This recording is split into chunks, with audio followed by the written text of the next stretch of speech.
Good day everyone. We are here in front of you to present the Hypermedia and Multimedia Design Model to be presented by Manuel Ryan Akay, Bantige Normandy W, Reyes J. Justin.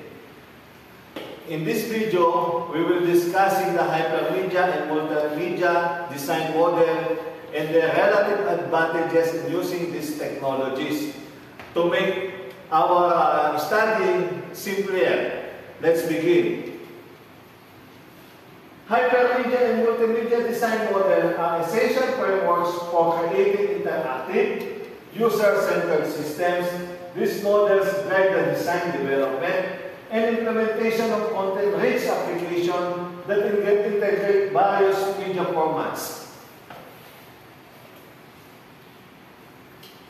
What are hypermedia and multimedia means? Hypermedia, a non-linear medium that integrates text, images, audio, video, and links to enable navigation interaction. It means to say, in one platform, we can navigate our resources. By clicking one item, that will take the user to another resource and will be a different website or an images and so on. Any media or interactive items, elements are linked together by the buttons. Like this class. When you see a platform, you click only the buttons, then you can research one by one on it. Next.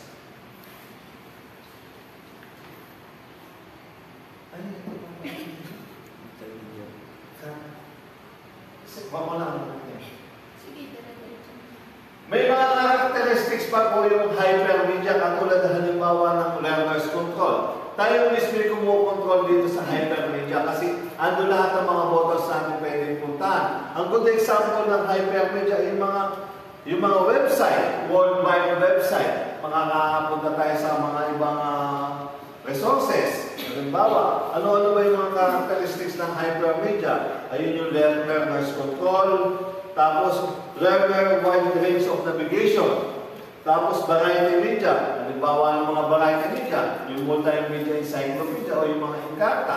Pwede tayo mag-navigate doon para mas mapadali yung studying habits natin. Now, let's proceed to the multimedia. A combination of different content types such as text, graphics, video, animation, and sounds usually presented in a linear format. Ayun yung mga tinatawag na mga useful communication that includes audio, video, and graphics. It is a product whose purpose is to communicate information, interactive when it allows people to generate computers commands.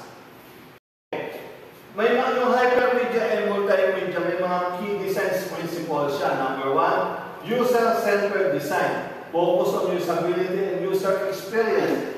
Yung mga user, nakapokus siya kung ano dapat pang gawin para makapag-create ka nun.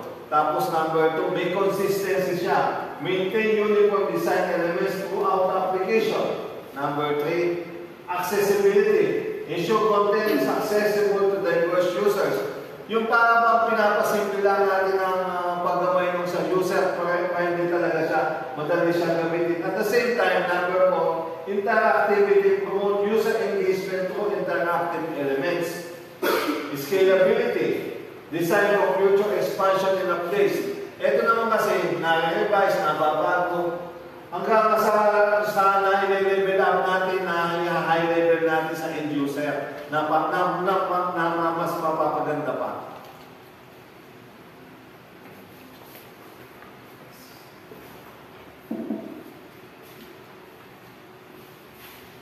Next po dyan yung conceptual design.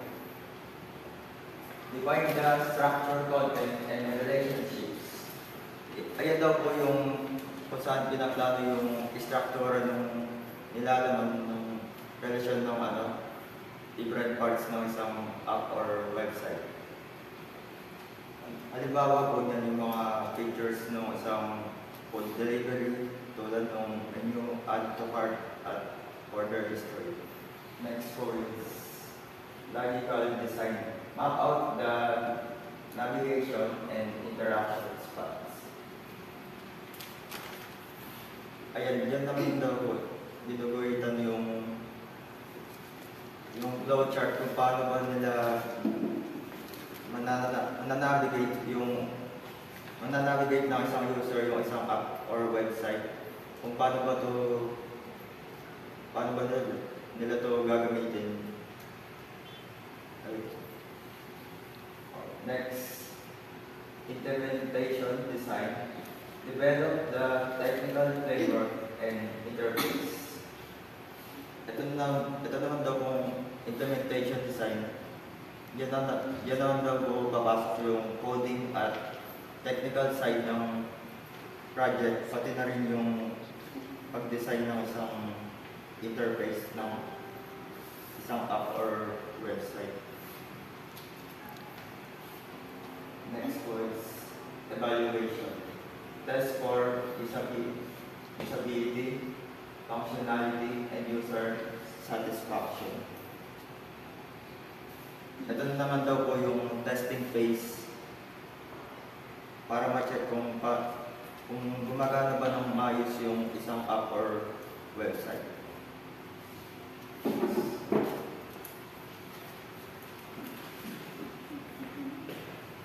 Next po is planning. Identify objectives, audience, and resources. Diyan naman daw po pinag-uusapan yung goals ng isang project. Sino ba yung target market or users ng app or website at kung ano ba yung resources na kailangan nila. Next, content development. Create and integrate multimedia assets. Ito naman po yung gumagawa sila or naglalagay ng multimedia assets tulad ng text, images, videos, or animations. Next was prototyping. Develop a working model for feedback. Diyan naman daw po nagde-develop ng sample or working model para masubukan nila or makakuha ng feedback. Next was production. Finalize and deploy the multimedia applications. Sa production naman daw po. Yan daw po yung part kung saan tapos na yung development at ready nang i-release sa public yung isang app or website. Next po is maintenance. Update and enhance as needed. Dito naman daw po in-update na or ayan naman daw po ipag-update. Next po is yung applications of hypermedia and multimedia. Education, e-learning platforms, and interactive tutorials. Sa education, yung hypermedia at multimedia ay malaki yung contribute sa education. Sa pamamagitan nga na sinabi dyan sa e-learning platforms. So, ano nga ba yung mga e-learning platforms? Yung e-learning platforms ay yung, for example, yung mga sinesearch natin na sites. Yung example nito yung Udemy, Coursera, Grammarly, or Killbot. Di ba yung mga link na yun is nakakakuha tayo ng mga e-learning platforms katulad ng sa module. Nakikita natin doon. Then sa interactive tutorials naman, yung example nito is yung Quizlets or Wheels of Names. Yung kagaya nung kay Sir Marlon yung pinapakita niya. Yan. Tapos yung mga example na to is nagbibigay daan para sa mas makulay at mas interactive na pag-aaral. Sa entertainment naman, video games, virtual reality experiences. Ginagamit yung hypermedia at multimedia sa paggawa ng mga video games sa virtual reality experience. For example, yung sa pinakita ulit pinapanood sa atin ni Sir Mar, doon yung dump yung may binabarel. Ayun, isa yun sa mga example. Next naman is marketing. Digital advertising product demonstrations.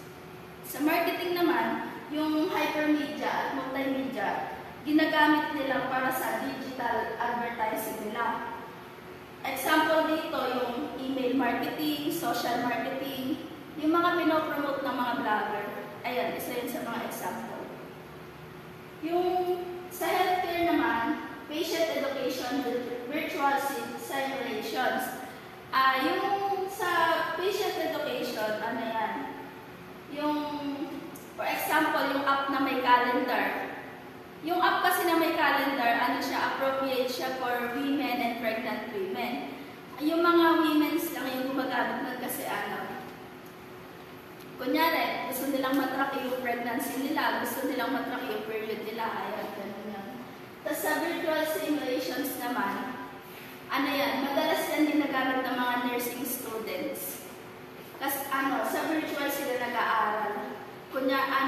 For example, may pinapresent sa projector, doon nila nakikita yung pinaka-virtual experiences nila, na pinapresent yung picture nila. Then last po, yung business, training programs, interactive dashboards. Yung hypermedia naman, sa multimedia, madalas siya gamitin sa training pag sa business. Kasi nakakatulong ito sa pag-monitor sa data nila. Next po is yung conclusion. Hypermedia and multimedia design models are integral to modern application development.